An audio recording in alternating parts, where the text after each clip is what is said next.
Coming to you from rugby's greatest fortress, New Zealand's national stadium, Eden Park, is the Aotearoa Rugby Pod.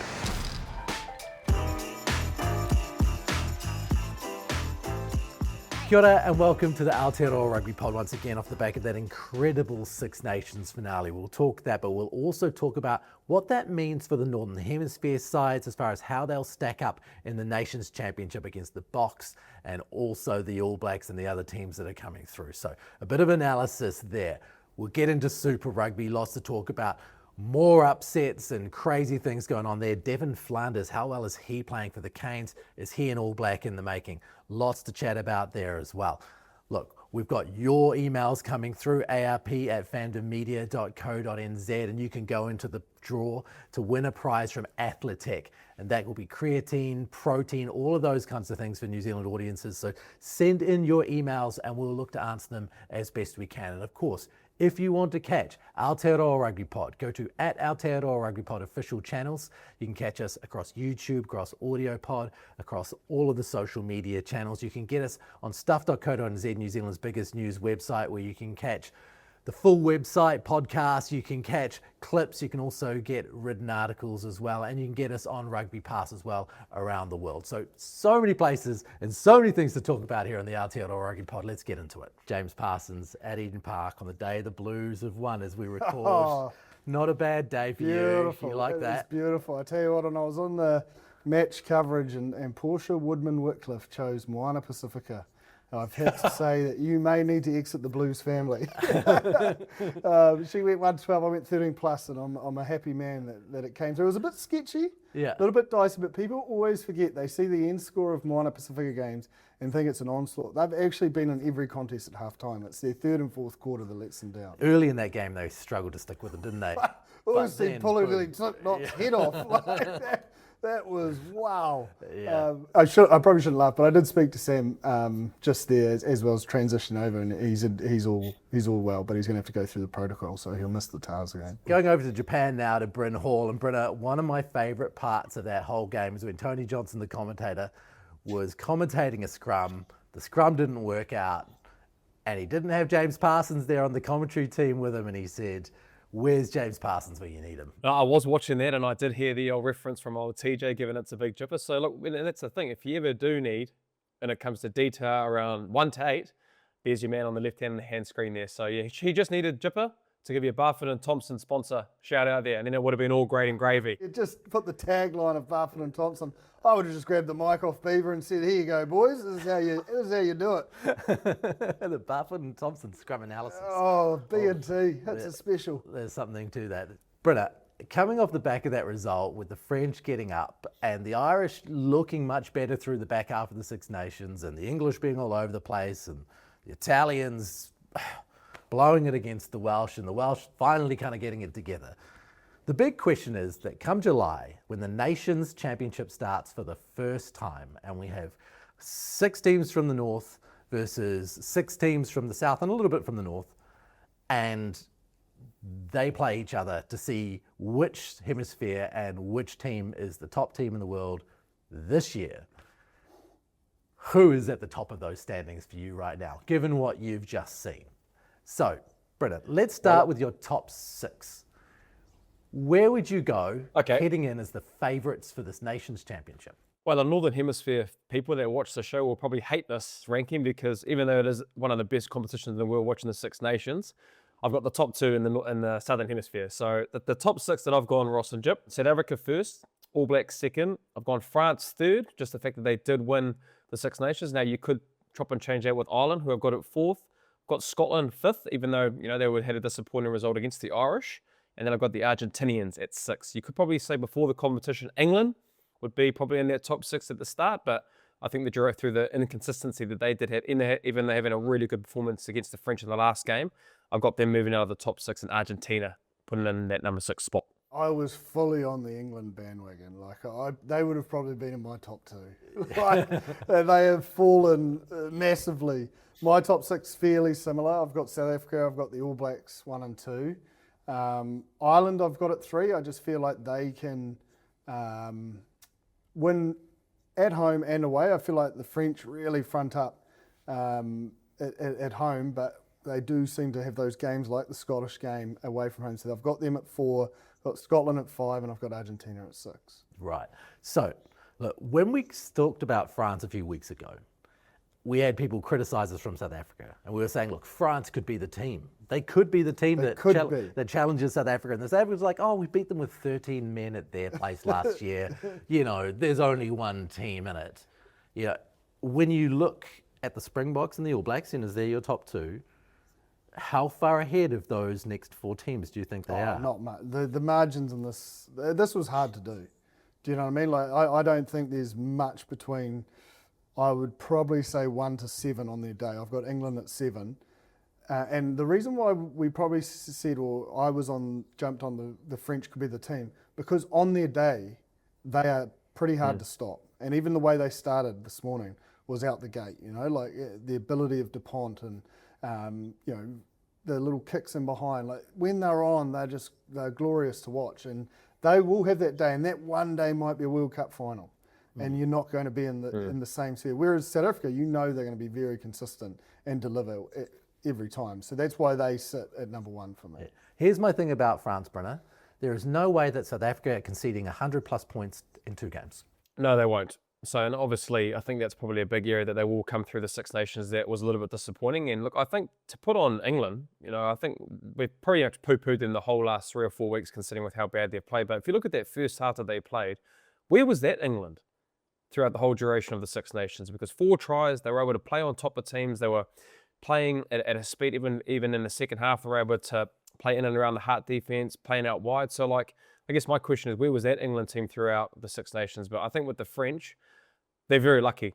I think, you know, if our man Pollock in that 79th minute, who got that steal and is able to hold on to that ball, close out that game, they probably don't get an opportunity to give Ramos to have that opportunity to win the game. So, yeah, I think some things to work on for the French, and probably lucky, I think, to win the Six Nations. And Ireland should be really, if Pollock is able to hold on to that ball and close out the game, then we're probably talking about Ireland. What was with the fly kick? Pollock got the turnover. I was like, what are you doing?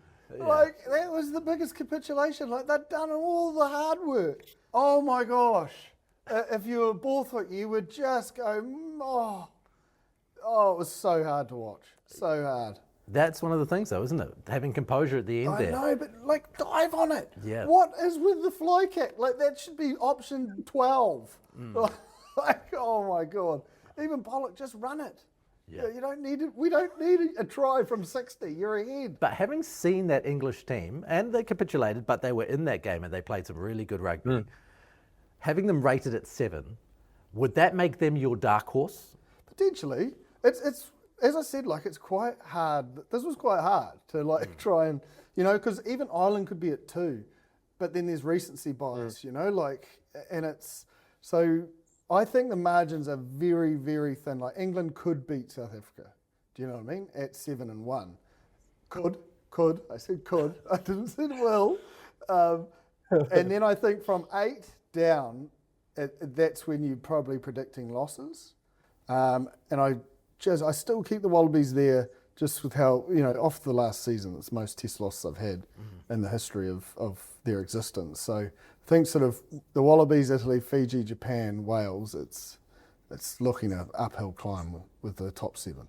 Does yours mirror that, bottom 6? I actually had Italy just above the Wallabies. I think, you know, it is a little bit disappointing with the way they did against the Welsh, but I think, look, they've had some really good results throughout that Six Nations. And I think to what Jip was saying with the Wallabies and the tough year they had last year, just around recency bias, I've gone for the Italians at number 8 and the Wallabies at 9. But yeah, I think Wales, Fiji, Japan, you know, 10, 11, 12, you could kind of put them anywhere. I think the Welsh playing in the Six Nations and getting that kind of tough level of international experience has probably got them a little bit more than Fiji and Japan, who just don't get that opportunities to play, you know, those kind of test matches in the early part of the year and in the back end of the year. It's probably the only time the Fijians and the Japanese get a chance to play against that kind of caliber teams.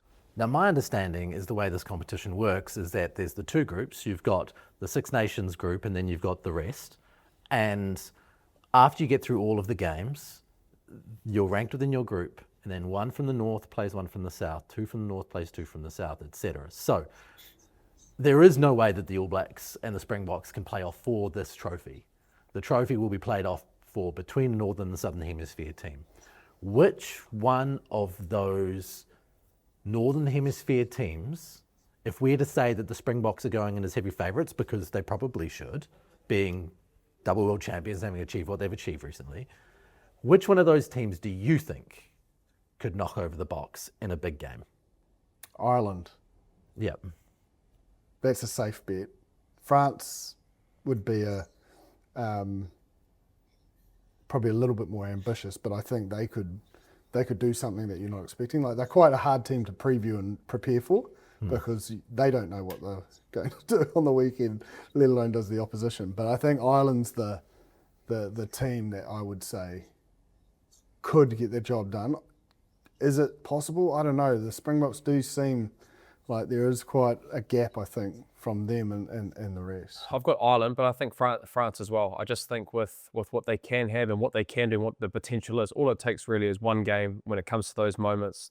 You know, there's not much between. And you look at the World Cup and how close that encounter was when Dupont came back from a broken cheekbone or whatever it was in the World Cup. So I've got the French, I've got Ireland, probably I agree with Jip, but then as well, like Scotland and England on their day, now they've got to be able to try and be consistent throughout, you know, this Nations Championship throughout the year. Now, will they be able to do that? I probably don't think they will. So I think, yeah, your Ireland and your French would probably be the two teams that I think would give the South Africans a pretty good run for their money, considering they won't play New Zealand, as we don't get a chance to play them in this format. Scotland are untouchable with quick ball. I just don't think their pack can generate quick ball against the South Africans. I just don't. They're not going to be able to play at the speed and tempo. They won't be allowed to. And then I think they're not.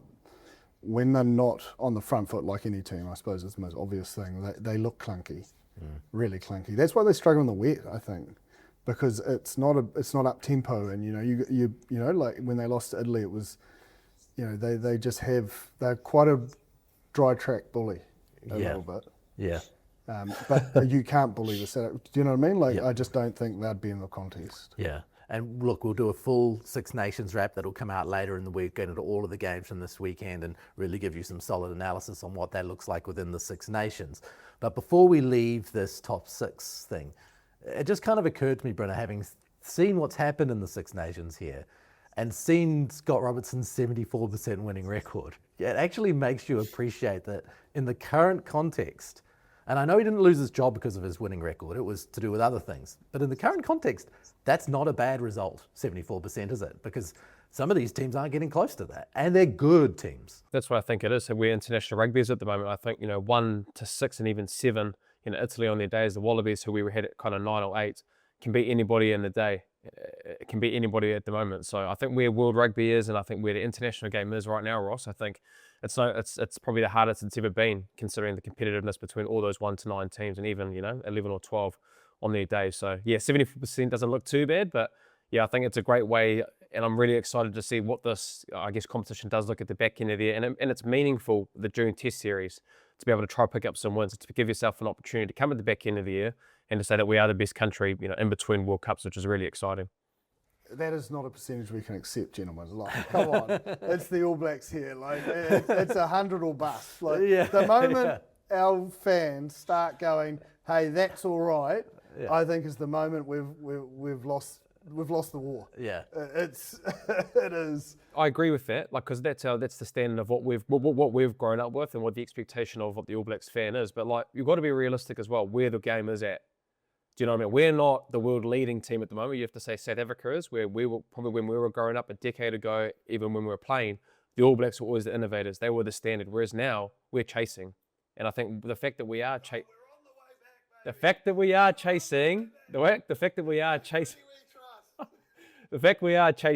and with how competitive it is from 1 to 9 or even below, it's really hard right now with how the international rugby is.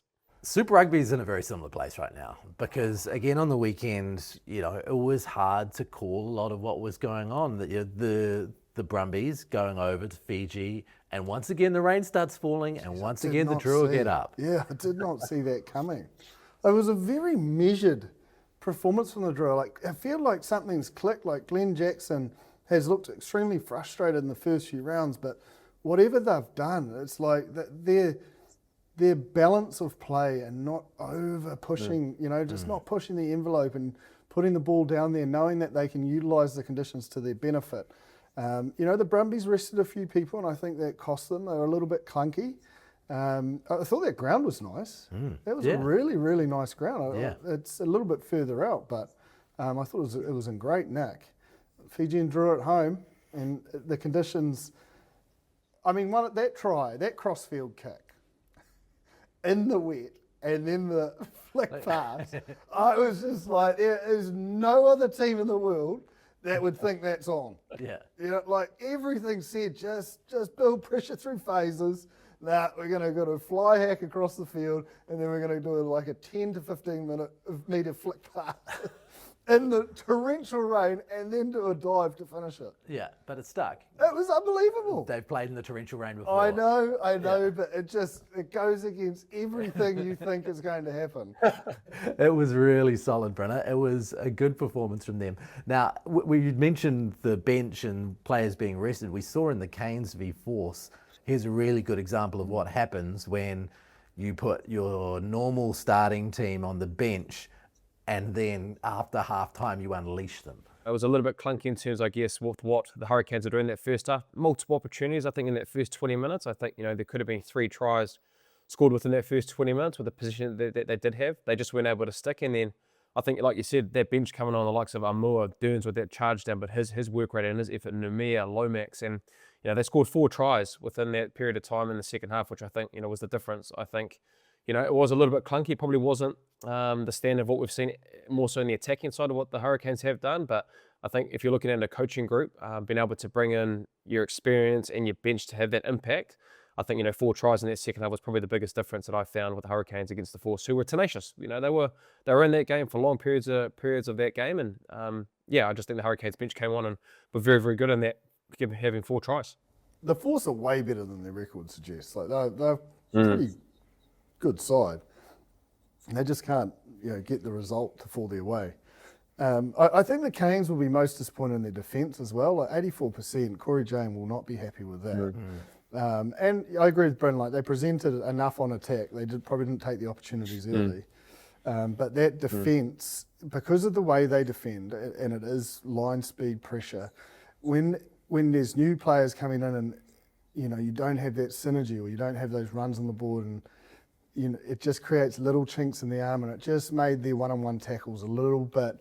They were just a second off, I felt, to what we're used to seeing, what we saw against the Waratahs. Now, Devan Flanders wasn't off. We had a message come through on Instagram this week on one of our posts from Ruben de Toy, and he said, "Can you please discuss Flanders? He looks great at 8." And he's been doing this, like, even going back to Hawke's Bay, like, he had a massive NPC. Like, I think he scored 2 chip and chase tries.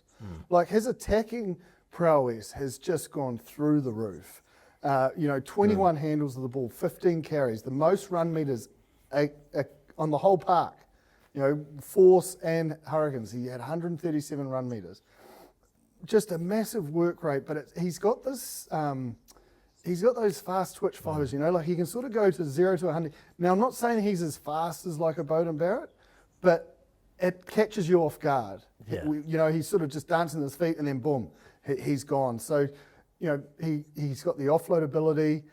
He can beat defenders. He made line breaks in this game, and he's extremely accurate on defence. Like, there's not much, like, to be fair, I think he's been doing this for 2 or 3 years, and every time he's given the opportunity, All Blacks 15, he's gone really well. I'd love to see him get more opportunities at the high level, because I think he's one of those guys.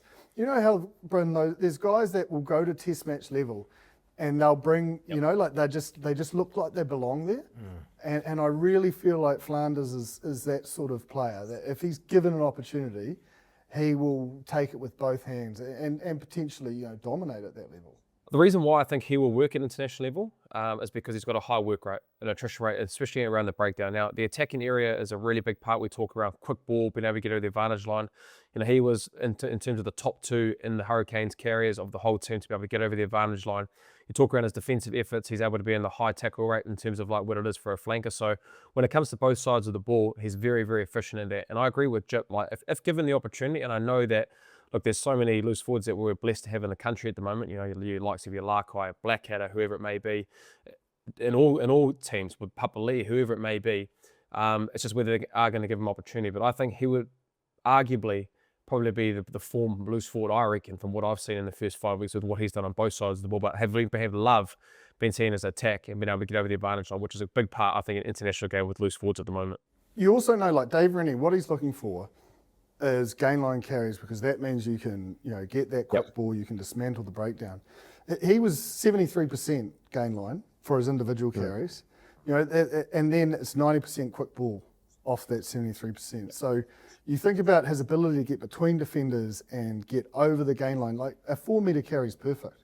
And he has the ability to almost get that every time, and that ability to recycle ball. You have to think of, Liam Messam back in the Chiefs heyday when Dave Rennie was there. Like, he was a ball carrier, he was a ball player.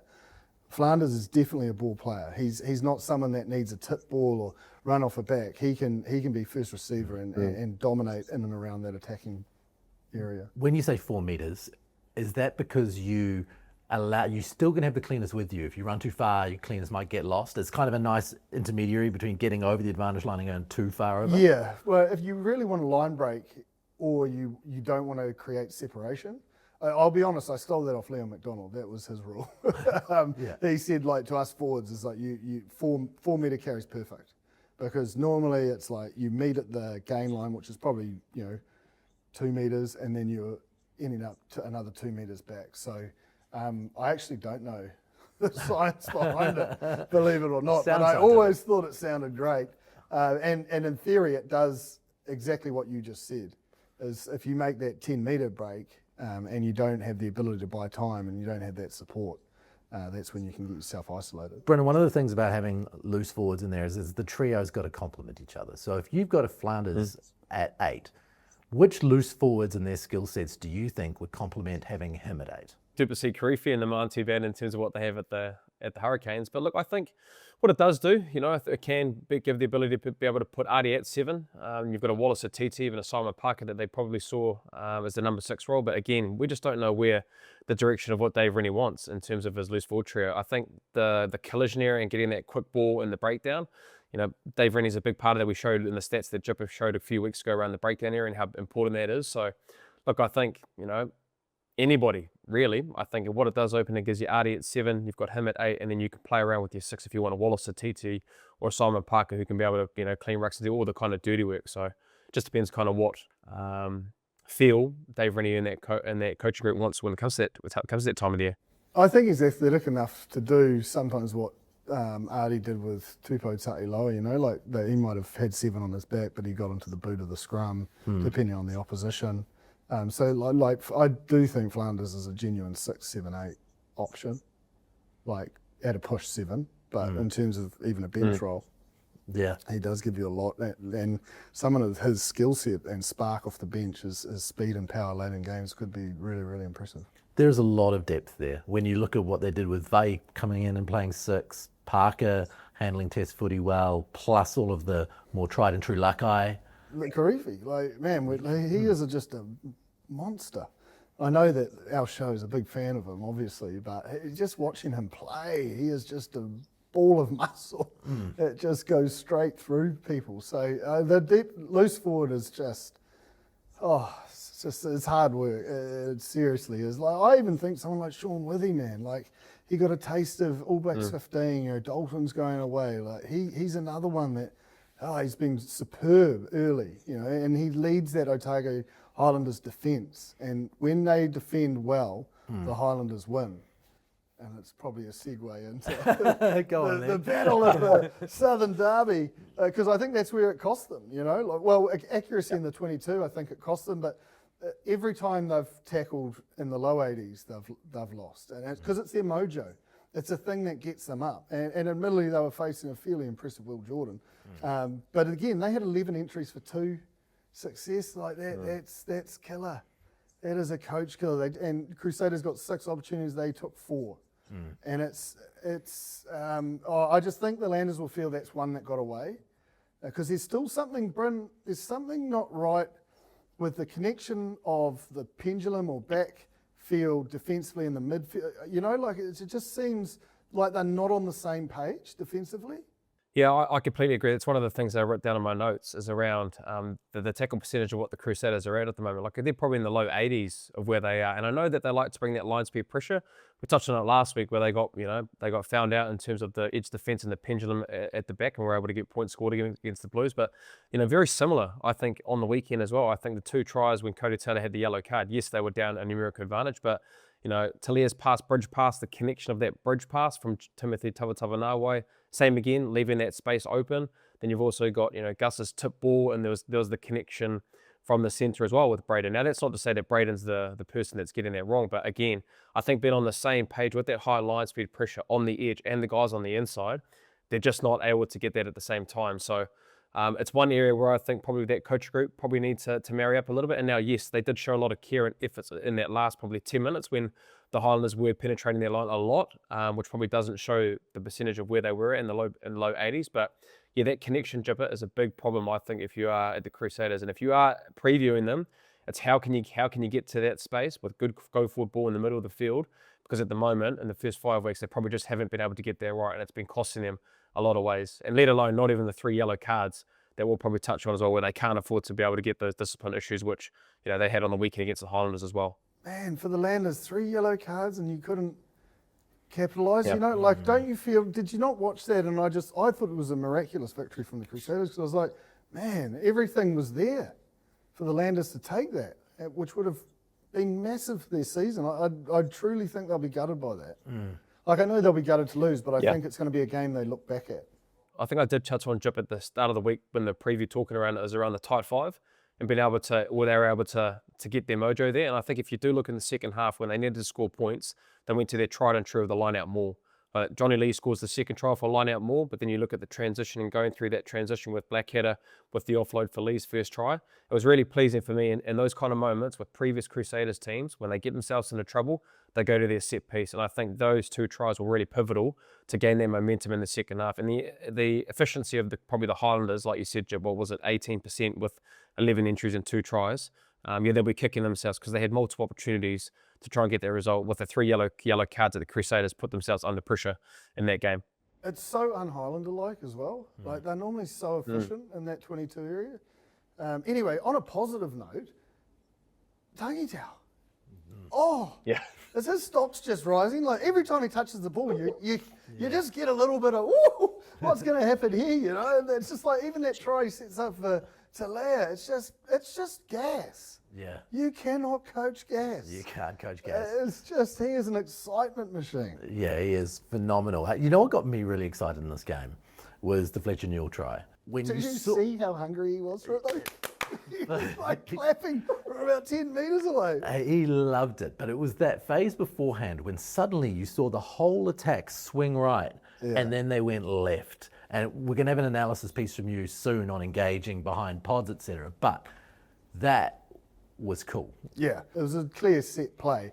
And I think what they would have seen there is because the Highlanders are a good defensive team, their biggest success is they are first to set. They like to sprint around the corner.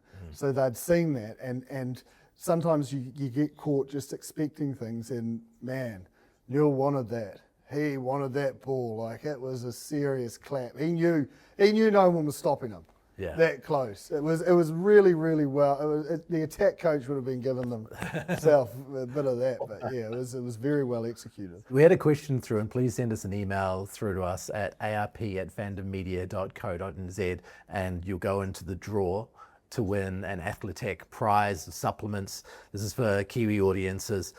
You can get creatine, you can get protein, all of those things once a month. All the questions will go into a draw to win that prize. We got a question through from Andrew Muir, and he said, I've got a Super Rugby prediction for you. Would be keen to hear your thoughts on it. He says Rivez Reihana will return to the Chiefs in 2027. He bases that on the fact that Jacob is off to the Highlanders. The Chiefs will be looking for another Chen to join DMAC and Tapai Cook-Savage. We also know Richie Mo'unga is going to the Crusaders, who already have Rivez, Taha and James White. He believes Rivez is off contract at the end of 2026, whereas Kemera is on contract through to 2028. What do you make of that, Brennan? Do you think that's a pretty good prediction about what might happen for Rivez, who obviously has spent a lot of time in the Waikato? No, I don't think that happens. And the only reason why is because actually our club was actually trying to talk to him as well. So funnily enough, there was conversations around him trying to get him to Kubota. So I think he stays at the Crusaders. Now, I don't know if that is the case, but I just know there was interest with him actually over at our club, which didn't happen. But I think, Richie Mo'unga is coming back, but I don't think he's going to be there long term. Now, it's whether that Rivez wants to be down there and being able to still have an opportunity to run the team, and there is an opportunity for him to go to the Chiefs. And so depending on what he wants to do, where that's going to be, I'm not too sure. I can see where there is interest with the Chiefs, knowing that he has spent a lot of time down there as well before going to the Crusaders. But yeah, it's all dependent on if he wants to be able to be behind Richie, because you'd have to think he is coming back and he is going to be the guy for 1 year. But I think he stays. And again, I'm not too sure what his contract situation is, but yeah, I think he'll stay, knowing that Richie's probably only going to be there for 1 year and then go from there. He's a young man, and I think he grew so much with James O'Connor. 1 year with Richie Mo'unga could make him a superstar. Like if he's looking at it from a growth point of view, like actually sitting behind Richie Mo'unga for a year, like I just think his game, this season he spent with O'Connor, he went from, probably like a 3 or 4 year Super Rugby player to probably 10, 12, he just grew in confidence and belief in himself.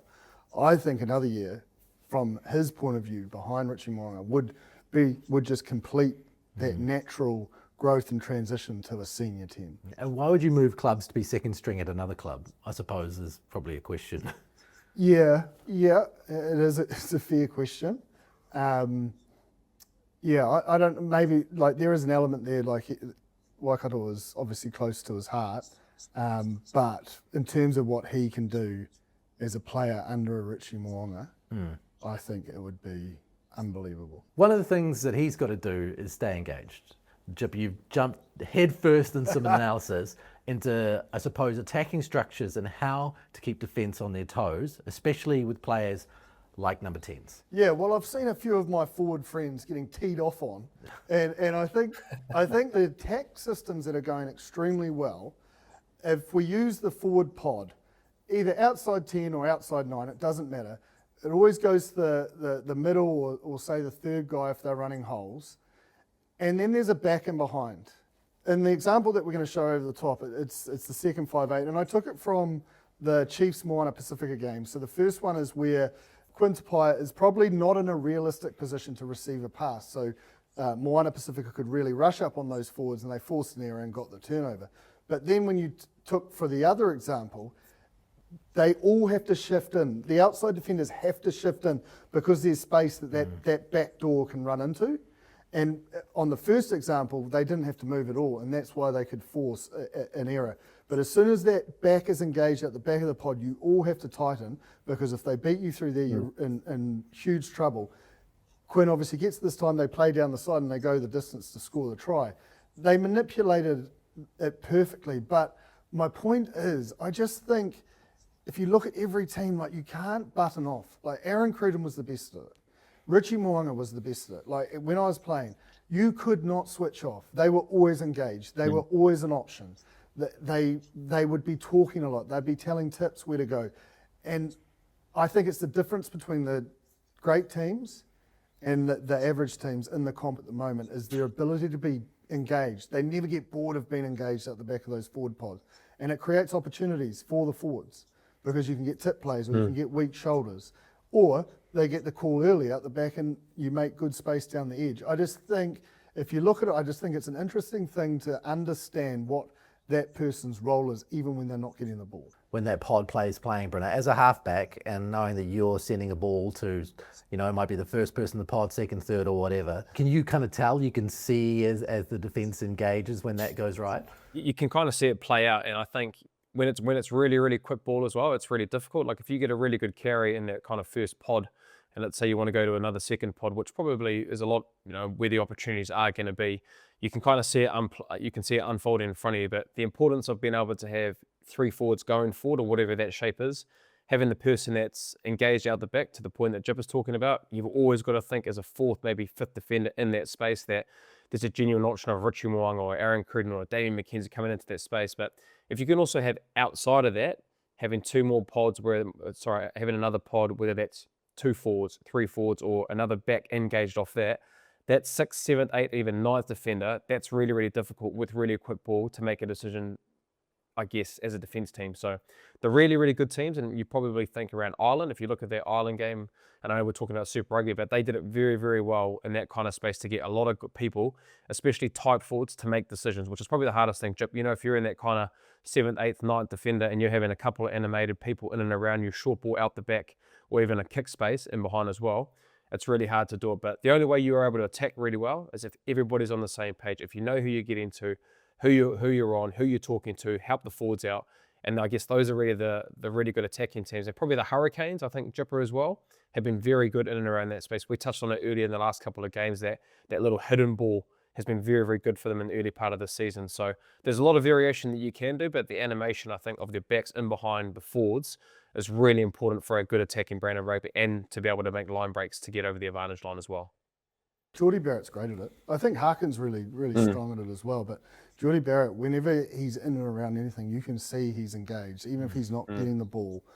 It's no different, you know, to give an example of where the forwards can help the backs in a similar sense, is Angus Tarvell's line. He's run that 500 times and never got the ball. But the one time he kept doing it, gets the ball when the hole is created. So I just think it's interesting for our viewership to just understand how important that is, and just have the joy of watching it, you know, unfold as a little bit of a chess piece as Super Rugby continues. And I think it will be the differing factor between the team that wins or loses. Before I jump onto another question with you, Brunner, what about Angus's pass? My first thought was, what is this pass going to be like? Because it had to be quite wide, and he had it back flying onto it. It was a superb pass. Yeah, he looked glorious in open space too.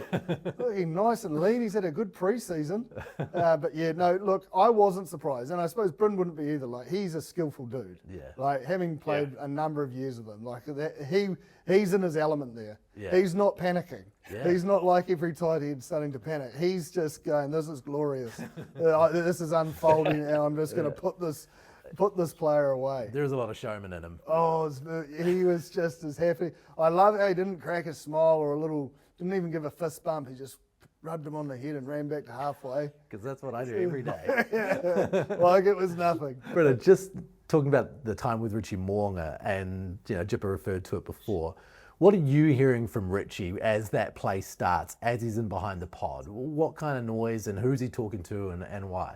Yeah, I think it's probably two people that are really important, Ross. Like, I think Richie Mo'unga to the first forward pods is really important. He's kind of telling them and saying, like, you know, if it's wide spacing, you know, boys, hit the tip or the plus is on, communicating that to the guy that's holding the ball nice and square. So helping your forwards out to, I guess, make a decision, because they're obviously concentrated on the ball if you are the first ball carrier. And then I guess when he is seeing that space of that fourth or fifth defender, David Harvilli or Ryan Crotty, whoever's outside him, was telling him of what he was seeing in and around that space. Because I think as a 10, you know, the very good 10s can see that space that's in front of them, but they're having a quick look at maybe that 6th, 7th, 8th defender. But if you've got a 12, or even sometimes that forward that's in that position saying, hit me on a tip ball, hit me on a plus ball, hit me on a miss pass, and Richie's getting that communication, he's already got a plan in his head that he's seen the space. He's getting confirmation from a second pivot or the forwards that are outside him. And that's why you saw so many times when he was playing for the Crusaders, he would go through. Now, don't get me wrong, he was very, very good at that space, but the communication from the forwards on the outside, and even your Harvillis or even your Will Jordans or your Ryan Crotties, when I was there, it gave him confidence to confirm what he saw there. So those are kind of the conversations that we were hearing, Ross, that micro comms was really important to be able to make a decision maker and making it really clear to see what's in front of him. Then he just backs the decision, and what we saw so many times in that Crusaders attack when they won those championships. Most people know what a miss ball is. Most people know what a tip ball is now. What is a plus ball?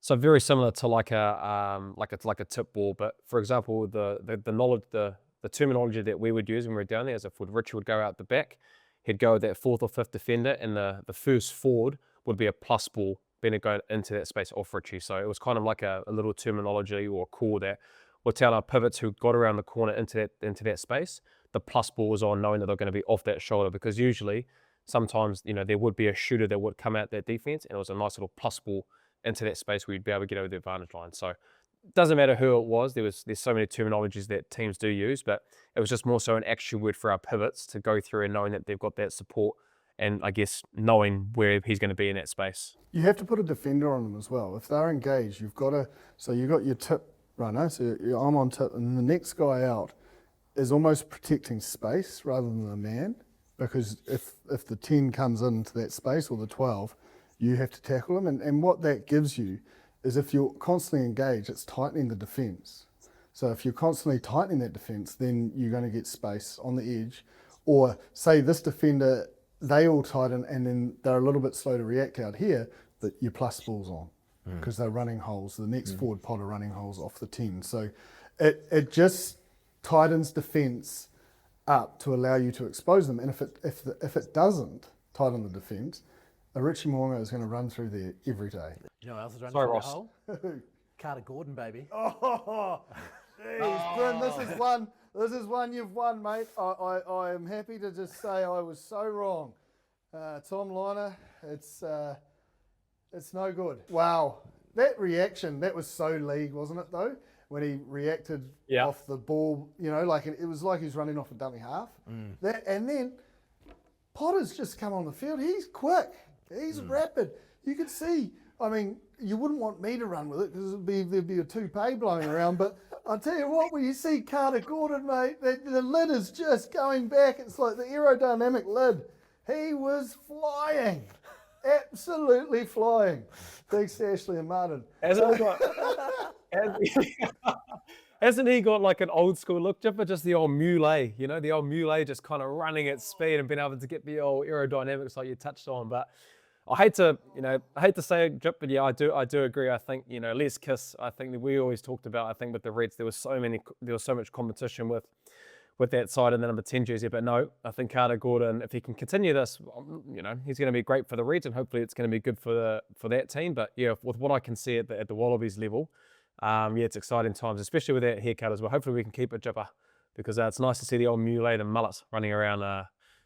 Yeah, it's got a bit of old school Baz about it. You know, like when Bowden Barrett used to run, it was like the old muley. I tell you what, I think the Tars were robbed. Yeah. That was a try. The simultaneous. Yeah, I just feel like if you look at it, is the first touch is sort of like on an angle, and then it goes on the line. Yeah. That was just should never have been taken away from us. That was a hell of a dive. From us? I mean, the fan. The fan. Yeah. Oh, no, I'm not a Tars supporter. Don't be silly. But that was just, it's freakish. If you put a foot into touch and it's slightly touching either side, it very much is that. So you can't have a benefit of the doubt rule, can you? It wasn't like a benefit, but like I just felt like as it comes down, it's like that, then that. Yeah. This is so good for the audio pod. As I'm explaining this, you can't see what I'm doing, but I'll tell you what, get on YouTube later. It was a great description. Yeah, give us both clicks. Yeah, we'd like both like and subscribe, thanks. Appreciate it. Yeah, but it was an interesting call. And I suppose it's one of those 50-50 ones. And it's so close you can never actually know, short of having sensors in the grass. Yeah. Look, it's probably the right call. Like, I get it, but I just feel like it just needed to be slowed down a little bit more. That was a ripper of a second half, like a lot of them this weekend. Brenna, a few weeks ago, the Waratahs were all over the Reds. Now the Reds are all over the Waratahs. It is great in this competition, although I think the Reds have won 10 of their last 13 against the Tars. Again, we're at this point where it's like, who is going to win these games? Well, that's a good point you brought up, Ross, in terms of the 10 of 13, because I think, you know, you talk around rivalry, and I think we've waxed lyrical probably over the last 3 or 4 years with what the Waratahs squad has had, but the Reds do find a way in this kind of derby to be able to win with what you see with the 10 of the 13 being the Reds winning. But yeah, it's how good's the competition, boys? We talked around, I think, you know, the Six Nations and how competitive it is. I think this year, anybody can beat anybody in the day. And now I know the Drua have had 2 wins, I guess, in Fiji and torrential rain. But yeah, I think the competition's in a really good place. I think we want a competitiveness. And I think finally, you know, through, what are we in now, year 3 or maybe year 5, year 6, I'm not too sure what year we're in of Super Rugby Pacific. But it just seems the competitiveness from 1 to 11 has been a lot better from probably what we first saw, which is, I guess, a great standard for the competition for this year. Look, it's going to sound like I'm a Tars fan again. Can we just talk about Jorgensen's effort? The chip and chase, then the toe through. Yeah. Like, I think the Tars are missing Suoliti a lot more than I probably expected. That's why I think they're a little bit off. But the effort Jorgensen puts in, like, it is special. He is special. He is so good. And, you know, like, a big reason why they're even in games is because of that effort and his ability to create something out of nothing. It does make you wonder, though, with the names in that Waratahs team, like why they can't consistently get going.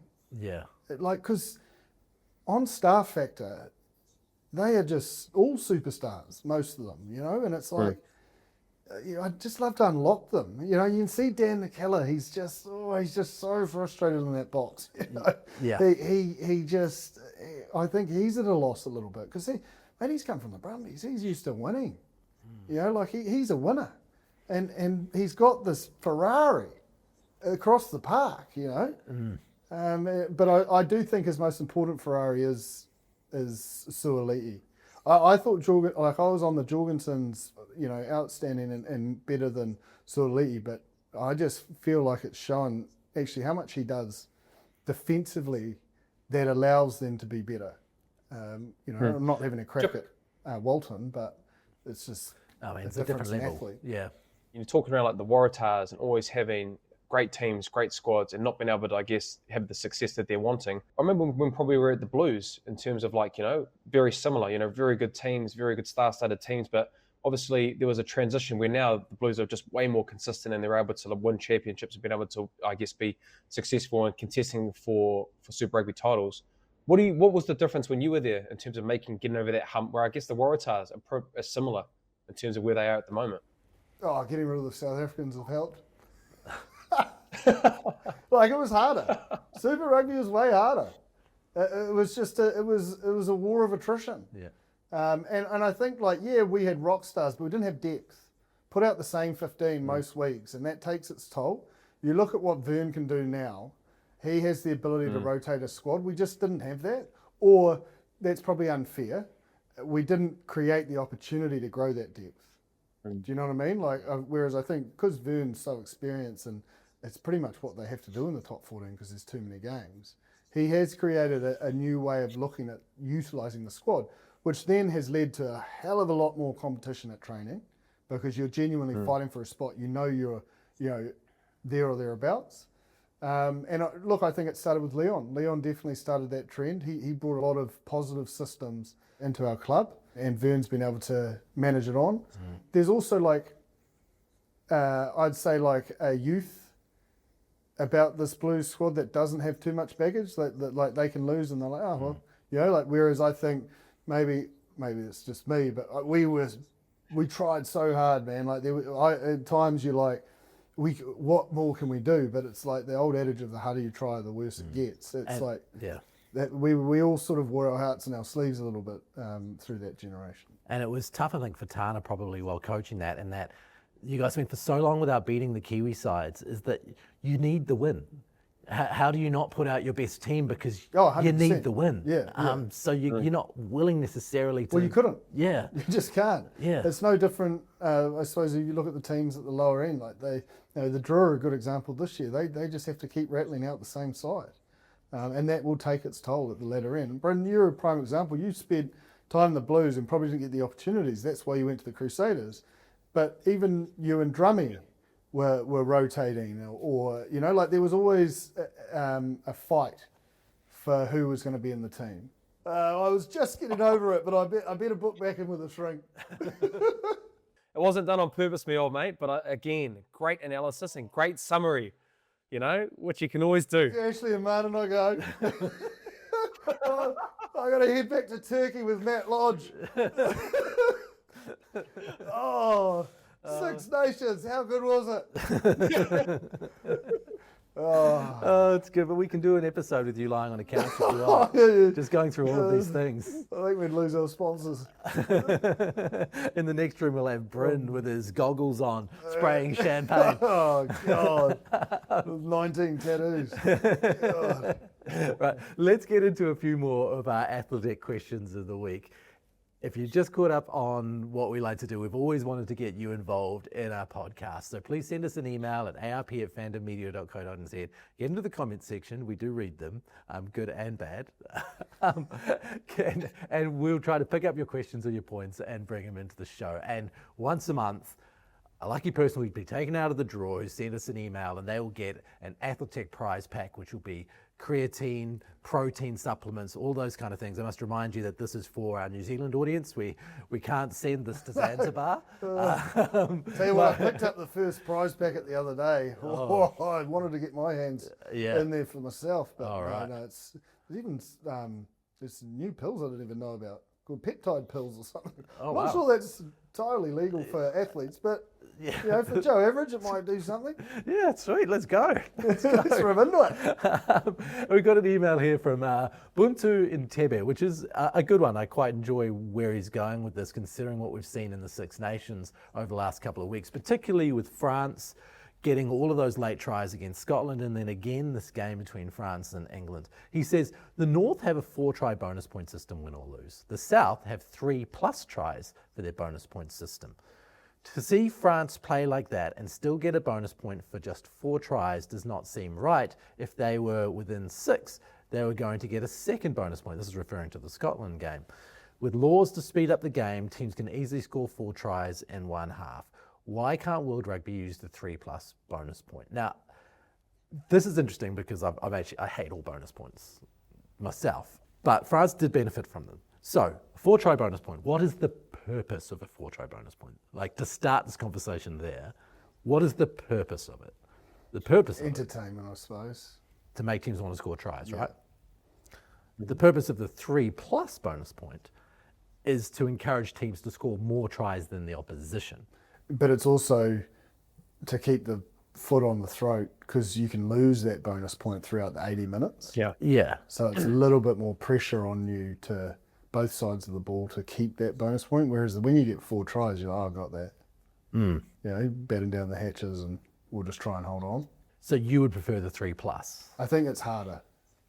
I've played under both. I don't like the 4+ for the losers. I'm with you though. I don't like bonus points. I just think it's win or lose. Yeah. It's just a simple system. Like Jipper, I've played with both, and I think the either 3 more than the other team is probably the best way to go, because I think you've got to stay on the whole game, and I think it rewards a consistent performance. And I think, if you do look at that, probably the Scotland game against the French, I think it's a little bit harder. I think, especially in the Six Nations, because I think I could be wrong here, but I'd love to see the stat going into the last game where it's just, if you just win and based on your merits of where you sit, like that's going to be the result that ends up being the champion. But I think at the moment, it always, that one bonus point ends up being, this team's got to win with this bonus point to be able to have the title. So I just found that the 3+ was always a lot better, because it was harder to get a bonus point, and it actually was like, when you did get it, it was actually very, very valuable in terms of at the back end of the year, if you wanted a home semi-final or you wanted to have a home final based on you being able to get bonus points. Because if you look at the NPC, Ross, I think when I played at the NPC and Jibber as well, I think some teams were able to get a losing bonus point +4, and they only had maybe like 2 or 3 wins, but they were able to go through instead of teams that actually won more than them. That's where I found it hard as a player, when they were able to get rewarded for losing, scoring points within 7 and getting a point for 4 tries as well. So yeah, that's how I kind of sit on it. Get rid of them. The weather plays such a huge factor in this. You can play a game which is absolutely terrible. It's impossible to hold on to the ball. You're never going to score 4 tries. And you don't get the opportunity just because the weather gods played 100%. Their part for someone else, and especially I think in the old Super Rugby format, in the high felt, teams would run out of gas and then scores would blow out. And it was like, well, that seems like an unfair advantage. You either get 0 points, you get 2 points for a draw, or you get 4 points for the win. And I don't think you should be encouraged to get points for losing. Do you know what I mean? Like, just because you got close, that's cool, but you should want to be close. You don't need a bonus point to encourage you to try to win a game. Yeah, because they'll take a penalty, like at 79 minutes and they're losing. Yeah. It's not a great way to end. Like you think, because there's a bonus point, they're taking 3 points. Yeah. It's quite a boring end to a game. Yeah, there was a famous All Black game a few years ago where they decided to go for the corner instead of taking the bonus point because they were like, we're going to win. Well, that's not what we're about. Yeah, we're not settling for a bonus point. I'll tell you what, the Wallabies were doing the same, because I think apart from finals footy, they have never taken a penalty shot since Les Kiss has been at it. Honestly, he's just all out attack, go to the corner. Yeah. So you can guarantee it'll be Harry Wilson or Fraser McRide as the skipper too, because even remember in the Wallabies when Harry Wilson's like, let's go, you know, and then they won from there. Yeah. Oh, yeah. Will World Rugby go for 3+? Well, I mean, we've seen over the years World Rugby get into Southern Hemisphere ideas like the 20-minute red card. Mate, they were manhandled into that. Yeah. It took them a while to get on board for that. I'll tell you what, anything that comes from the south normally takes a good 20-year period to come around to World Rugby. There is one rule that I think would benefit World Rugby at the moment, and I think it's been used at Super Rugby Pacific, and it's such a big part of the game right now. It's the box kick. Like, Jim, I don't know if you've really enjoyed that caterpillar when they've said use it and not be able to make really long caterpillars, but whether they were able to do that in the Northern Hemisphere because it's such a big part of their game and it's so pivotal, I guess, with results. But I've really, really enjoyed that use it and not being able to make a long run, because as a halfback, watching that, you pretty much have anxiety if you've only got one person in there. So that's definitely one rule that I've really enjoyed at Super Rugby Pacific, and I would love to see World Rugby change at the top end. But there's no way it'll happen. To be fair, for the top teams though, they didn't do a lot of that this season. Like the French, I can't remember. Dupont's very, all out attack. England can't really remember. I don't remember a lot of caterpillar. Yeah. Ireland have. Oh yes, they have. I'm not a fan of the caterpillar. It's always irritated me. Yeah. And even from a forwards point of view, it's like there's 8 people in there. Like you've got to get your chase. Like it's just so. From a tactical point of view, it just seems absolutely stupid to me, because if you do not get the kick 100% accurate, you're under the pump. Yeah. Yep. There you go. I'm on fire today. The Blues win. They're Eden Park. Yeah. Smell the liniment. Bring us home, Ross. All right, okay, we've got one more question to get into before we close the show, and make sure you do catch our Six Nations full analysis, which will come out later on this week. We'll really dive into these games. But before we go, Nick Ayling sent us an email asking about South Africa's scrum and why they've been so dominant. Now, we did a bit of an episode on this last year. I'll include a link within the description of both the YouTube and the audio pod so you can go and watch this particular talk about the South African squad and their scrum and why it worked. So, Nick, please do that. Ryan Arnold. I've seen a lot of talk about overseas players in recent weeks and thought, why don't they allow a few players with over 75 caps to come and train with the All Blacks and be used in an emergency? Kind of a ghetto law, but at a lower level. He says their experience could be a big help to some of the younger players like Cam Roigard getting some time with Aaron Smith, or Josh Lord and Fabian Holland getting time with Brodie Retallick. This would then allow them to select those players for a World Cup should everyone get injured, and they would be up to date with Dave Rennie and how he wants to play. Do you think that a veteran clause is the way to go? No, I can't go down this rabbit hole again. My opinion is still the same as 10 years ago, 5 years ago. I just can't, it's just not something I can get my head around. I don't know why. Yeah. It just seems like I feel it will become a problem. We're not South Africa. We have 5 million people. We do not have like 26 million. Yeah. Like it's just, yeah. Because like if you lose so much talent from Super Rugby, there's just a trickle-on effect, in my opinion. Especially with sponsorship, etc. Yeah, I love that. Look, it's a great idea. But like Nuggy's been in there training when he was back on Japanese leave.